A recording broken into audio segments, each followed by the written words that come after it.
The whole Liam Kumar Day effect, not really happened. Nigel couldn't make it. Yeah. I rang up Mendenhall, he said he could make it. Don't dig this hole. Phil, credit to the guy, he always manages to do well what he has to. He is a shocking personality now. You guys got a trophy? No. It was pre-event. No, my life from Rashad Mendenhall. Right, you go. Cancel. I'm a tag, Jack. I'm a fucking tag. Hello and welcome to another episode of the LOC Report. We are in the Hall of Fame nominations off-season series, podcast style, and once again I am joined by co-host Chris Leach. Who else? How's it going, Chris? Yeah, very good, thanks. That's it. Good to be back. Not a lot's happened since last week. No, yeah, work and staying inside, just like every other week for you at the moment. But no sun blinding you today, which is a plus and a minus, I suppose. You may have seen last week. Yes, in the last 15 minutes of the thing. Yeah, I was being overwhelmed by the sun now, so that isn't going to be the case this week because I'm in another room.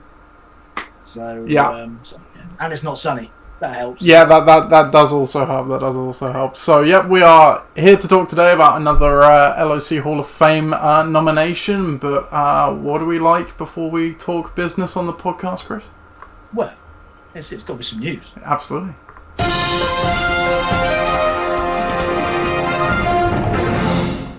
And news you will have, but not much of it, as we are still in the dead period of the LOC and NFL calendar. Just as another constant reminder, the LOC draft is the 29th of August. Probably will be in the afternoon or evening at some time, so do not double book yourself for that date. And I have a little bit of an update on the whole league situation with. Well, we saw from the Premier League they're coming back on the 17th or 16th of June, or 17th of June it is, and we're seeing that I think the Portuguese league is back tonight. Is that right, Chris? I'm pretty sure.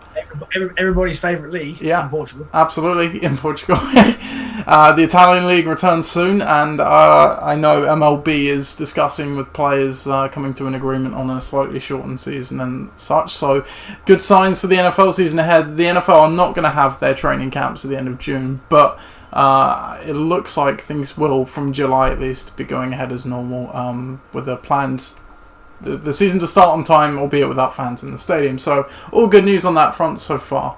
But in some other bad news, there is also some other stuff going on in the States. We will not touch on that here, but we will of course say that the LOC does indeed believe that Black Lives Matter as well.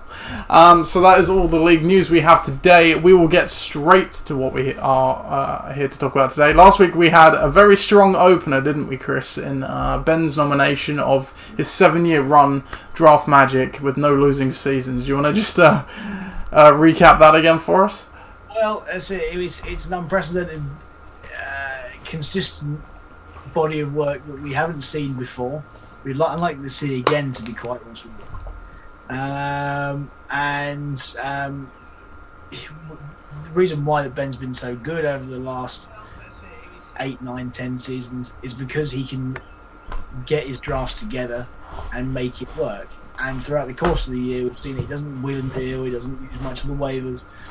He relies on his drafts a lot, and that's been the bedrock. And to be honest with you, there's not that many people that can say that to one, draft as well as he has, and two,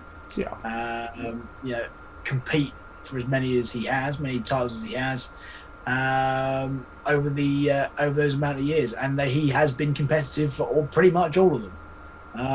So it takes something to top that. Sure does. And I think today's, not to give too much away, no, of course, it's still a very consistent body of work, but in a very different way. Yeah, we'll get to that in a second. If you did miss Ben's last week, go back and have a watch. These episodes are fairly short. I think it was only about half an hour, 35 minutes last week's pod. Today will be probably more of the same, perhaps even shorter. And of course, read the article as well. The article to today's one is in the comments. And I should say as well, I can see we have at least 1 or 2 people watching. Please do comment along if you are watching. These are still live shows, of course, even though it's our off-season series. Today's nomination is Bear Necessities nomination, and it is for Head of Marketing. So you may initially be foxed by that one, and you'd be right to be foxed, I suppose. So I will just hand the nomination here as well. So the title of the nomination is Costume Design, plus TV coverage for the NFL games in London. Now, last week you may have been scratching your head and thinking, as a Hall of Fame voter, it's great, but it's maybe too long a stretch. It's bordering on career.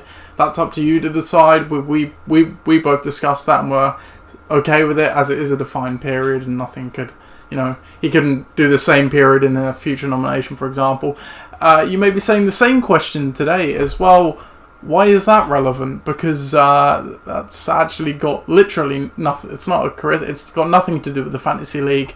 And in terms of actual fantasy play, Chris, those people would be right to think that. But as we all know, most of us, actually all of us, we were just discussing, me and Chris before we come on, have been to an NFL game with my dad. And a fair amount of us have also worn a said costume to said NFL game. We both have. We have. You'll never forget, Chris. No. No,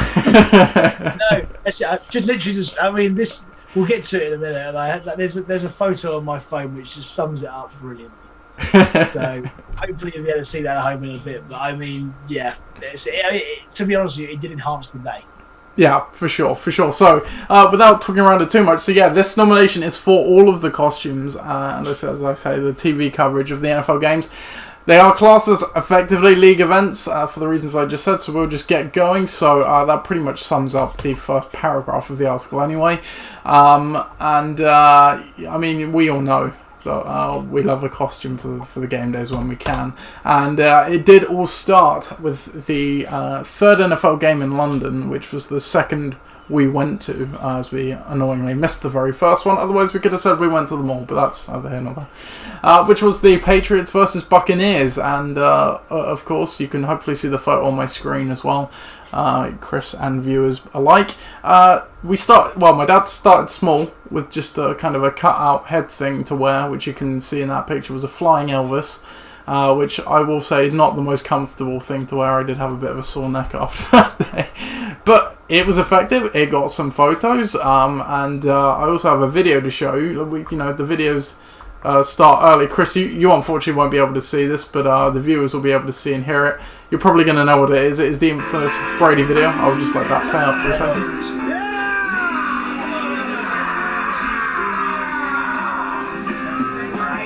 There he is. So that was coverage on Sky Sports. So I made the highlight reel for that game. And then the very next year we had the Denver Broncos, where we did another. You can't see it from the side, but you can go and see from the shape. It is a cut of a Bronco and with face paint and whatnot. So small beginnings, wouldn't you say, Chris? But fairly effective at the same time. Absolutely, but that's it. The seeds were planted there. That's it, to go and the next year try and dominate the proceedings. And I think that when we scroll down a little bit more, you'll see that did happen.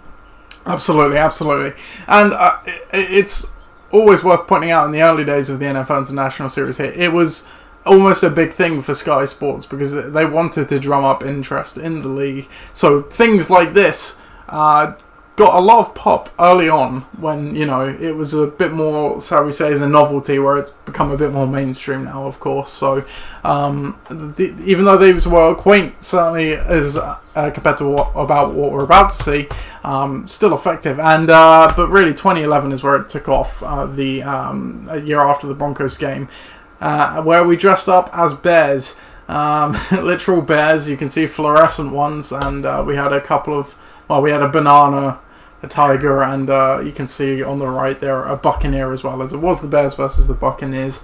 And this is really where it properly started, isn't it, Chris? Ben has never let that down, by the way. Ben has never lived that down. He's always said, I'm never going to do that again. I'm never going to a game where I've got to dress up again as a result of that costume. So I mean, he seems to look like he is enjoying it right there, wouldn't you say? I don't know what he's complaining about. I'd say he looks very enthusiastic. In fact, of all of you, he's most enthusiastic. I think you're probably right. Yeah. But how many beers he was in by that point? Yeah, that's a good point. I can't remember how old we were. We were in college, so we were 20. Actually, we may not have even been drinking age so we can't even use that excuse. I don't think at that time. Well, in that case, then in that case, it's just Pure adrenaline, maybe. Yeah, absolutely. And I should have said at the top as well, so all these costumes are, I will say, designed by my dad. I will reveal the maker of most of them later on, who also deserves a lot of credit for this. But so all of these designs have been created by my dad, as in the actual outlines and such. So you can see that was actually a still from the TV as well. I think we had an interview that year, we must have done. And of course, I haven't got the video to hand, but we did get some coverage from the commentators in that game as well, where they point us, they circled us out in the stands, which is one of a few times that has happened.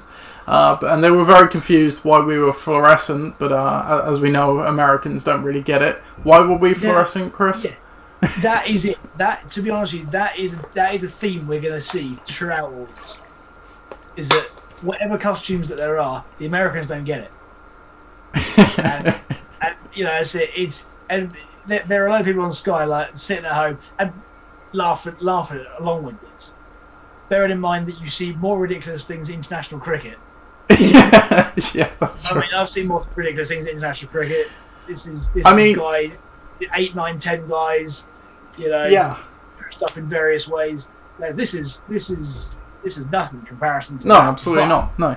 But I have to say that in comparison to the rest of the crowd, that does stand out always. For sure.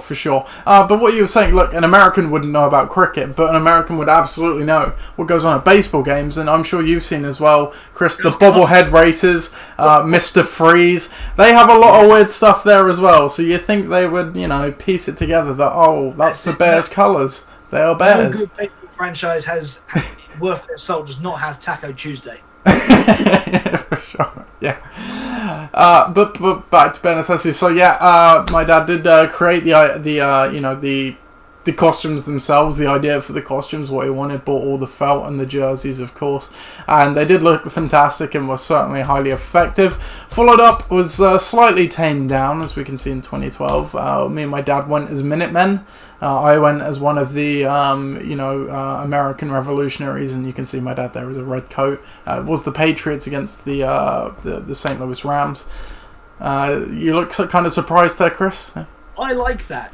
Yeah, that's probably our actually most realistic costume, shall we say. Yeah, I was going to say, I think you look smart in that. Yeah. And if I saw you walking in the street looking like that, yes, you look like you're straight out of 1776, which is fair. What we were going for. Yeah, absolutely. That's it, which is exactly what you want. Yeah. And, and clearly, the Patriots fans loved it. Yeah, and that guy, I don't know if you see on Facebook, there's a page that guy runs called the Patriots Prognosticators, which I've been a member of ever since, and that's a nice little memory for me. Had we not dressed up in that, me and my dad are both in that group, I would have never found that group or been part of it, and it's good discussion and everything as well. So, that's what it's all about, the costumes, really, isn't it? Bringing people together. And certainly, I think we got another TV interview with Bianca Westwood that year. Again, I don't have the clip, but it definitely did happen. But as we will see in the very next year, realistic toned down affair from 2012 goes to, which probably is either the pinnacle or tied with the pinnacle for me, the Vikings costumes. This is the one. As in terms of creativity, this is the top. This is not the top with most coverage that we got, but this is very good. Yeah, absolutely. You can see that. So the Vikings costumes, helmets. We are holding weapons and stuff. I'm not sure if they're in the picture there or not, but they are there. And of course, the longboats. Now, disclaimer: it was actually my idea. The longboats. My dad did bring those to fruition, but I did think of the longboats. However, the rest of it is all of my dad. And yeah, we had TV interviews. We couldn't really walk 5 feet without having to have a photo taken of us that day. And whenever you go to an NFL game in London now, we are always on one of the videos of us cheering after the Vikings score in the stands from that game. So this is probably the one with I would say the most lasting effect in those terms. And yeah, we met the Minneapolis mayor on that day as well. He came down to us when we were sat in the stands, taught us the Vikings Skull song, which was pretty fun. So they went down an absolute smash, and they were fantastic, as you said. And I can't remember where I mentioned it, but I will pull it out now. While my dad, yes, he does design all these, my grandmother is usually the one that stitches and makes all these by hand. So much credit must be given to her, and she may even deserve a committee nomination into the LOC Hall of Fame for that effort. Could you not say? That's it. I must admit, that's a lot of hand stitching going on there. Yeah, Jeez. The Bears costumes, the Vikings costumes. I can't remember if she made any other ones, but yeah, a lot of work on the sewing machine goes into making those things. But then we go down to this was probably the golden age, I think it is fair to say, of the costumes. These 2 years where we had the Cowboys a year later, and I mention in the ramble in the paragraph there, one of my personal lifetime great moments, you'll recall as well, Chris. We were in the crowd watching Neil Reynolds and Michael Irvin up on the stage in the kind of the pre-game fan rally thing. Michael Irvin sees us, points over to us, and says, "That is what is great about football. 3 grown men wearing cow costumes," and he got the entire crowd to applaud us as well, and just insane, wasn't it, Chris? That was mental. That's it, and we were quite close to the thing as well. And yeah, it was just man. That's it. That was absurd. If you've ever seen, have you seen Lord of the Rings, Chris? Do you know what? And this is going to sound really awful. You've not seen Lord of the Rings? I haven't any of them. Okay, you won't understand this, but for everyone else that's seen Lord of the Rings, you'll understand. In the 3rd film, where right near the end, where the hobbits are stood in Minas Tirith, and Aragorn. This is all lost on you, Chris. And Aragorn says to the hobbits, "Friends, you don't not kneel for me, we kneel for you." And everyone there starts to kneel, and Frodo's just like looking around, happy as Larry. That was me at that exact moment. While we're talking, I will try and actually find that video, Chris, so you can see exactly what I'm on about. But just an insane moment. But the insanity really did not stop there, because Chris, you've got your phone thing on, but the commentators they pointed us out. They even circled the udders on the jumbotron. Move your there you go. There's a photo right there. That's a clip from the TV coverage. Yeah, we even got a free shirt that day. I've still got it. Still, yeah, good stuff. I'm painting it. Yeah, so we got singled out on the jumbotron. Not only that either, we became a Reddit sensation for a day. Where we became memes. We hit the top of our... Yeah, you forgot about that. Which is great. Me and my dad, You didn't get a thing of me. Yeah, I don't know how you got cut out of that one. You're probably glad you did in hindsight, though. I went to the loo at half time. Oh, was that? So that was pretty hilarious as well. So these costumes went down an absolute treat, and even though we must mention Ollie as well. Ollie actually organised that part. My dad did not do the actual cowboy part, but that was equally hilarious and topped it off. And just the attention to detail in these costumes, with the players on the back, all of which Dallas players, which we somehow cowified, with Tony Romu, Rolando Muclane, and DeMarco Murray. Everything about it. By the way, they love that. Yeah. The commentators had not. Those photos on the Cowboys Twitter, and they absolutely loved it. They were just like straight. As soon as they saw us, they were straight in going, "Can we do this? Can we do that?" I'm sure if you find there's probably the thing's probably still there, the feed. But I mean, yeah. The funny thing was that it was so polarizing between Americans that didn't quite get what we were trying to do, people that were just like, "Oh man, this is the best thing I've ever seen." So yeah, there was no in between. Really. No, absolutely not. And the commentators, going back to them as well, they had no idea why we were just as cows. No. Which is again, just like the fluorescent bears, pretty hilarious that they couldn't link the two things together. We even had an actual cowboy, technically. And just so for that callback of the clip I mentioned from Lord of the Rings, Chris, I described it to you, so you don't need the audio because you don't have it anyway. But I will play you the clip, and you will agree this is probably exactly how you felt as well. I'll have the audio for the podcast, so here we go.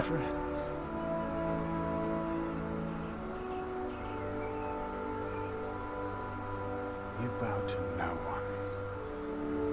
Gotta love Viggo Mortensen too.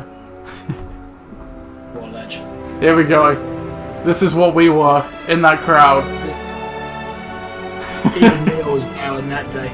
He is Michael Irvin. The rest of it is the rest of the crowd in the fan rally, and this is us, right here. 100%, that's it. I've never had it in my life really, where you can have thousands of people turn around and look at you all at the same time. I knew what it was to be famous for yet 15 seconds. Exactly. Completely surreal moment, but certainly fantastic. But then it does not end there, because of course we go on to the next game. We have Bengals costumes, another one made by my grandmother, designed by my dad, and as you can see here, lots of coverage as well, photos and such. And these were pretty good with the face paint, I must say. These are quite evocative costumes. Yeah, Tom went with the kitty cat. So yeah, they were brilliant as well. And we've of course that was the last major one we had, and we've reused a couple through the years as well. But you know, just an insane catalogue of costumes which got so much attention, so many photos, brought so much joy, so many interviews and whatnot. They were just incredible, right? That's it. Oh, I mean, they wouldn't have been the same without them. That's for sure. Yeah. I think you know, to truly be front and center, you needed all these things with, you know, LOC Fantasy on your forehead or something, or, you know, on your chest. We did try that one year. I don't know if it's in one. Yeah, on one of the photos here, you see on the defense signs, we did actually create like a Facebook and a Twitter account to try and get people to tag the photos and whatnot. Well, that counts. That's it, because that is a genuine link to the fantasy league. So yeah. I mean. Oh, sorry, right. You were speaking LOC. Yeah, so this wasn't an LOC thing we said, but yes, I see what you're saying. To try and pop the LOC, we should have had that logo on instead. Maybe. Yes, it just covered up the NFL one on the jerseys or something. Yeah.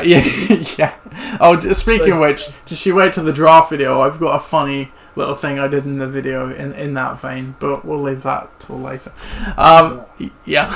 So, look, yeah. So from a strictly fantasy point of view, if you think that, you know, to be a Hall of Fame inductee, you've actually got to have something to do with the actual fantasy league in terms of performance or playing, whatever. This probably isn't a nomination for you, but Chris, as you are on board with this being a credible nomination, please do tell us what your thoughts about this nomination, possibly going to the LOC Hall of Fame. Well, it's something that we haven't ever seen before, but it's also something that no one else does, and I think that what we're looking for in this year and other years, you know, as it going forward, is something that we haven't seen before. You know, last week we showed you Ben's record, and that hasn't been done before. Yeah, this is unique, and it is a credible body of work. It's not just a flash in the pan, one game, one player, whatever it might be. Yeah. You know, this is over a number of years, as you say. Brought a lot of smiles and a lot of joy to people, you know, at these games live. And the number one thing as well, and we talk about the fact that we all went. You know, this was without Dave. Would we all really write? Well, you certainly wouldn't be here. Literally. But without Dave and his evangelical spreading of NFL, would we all be here? Probably not. The answer is probably not. No.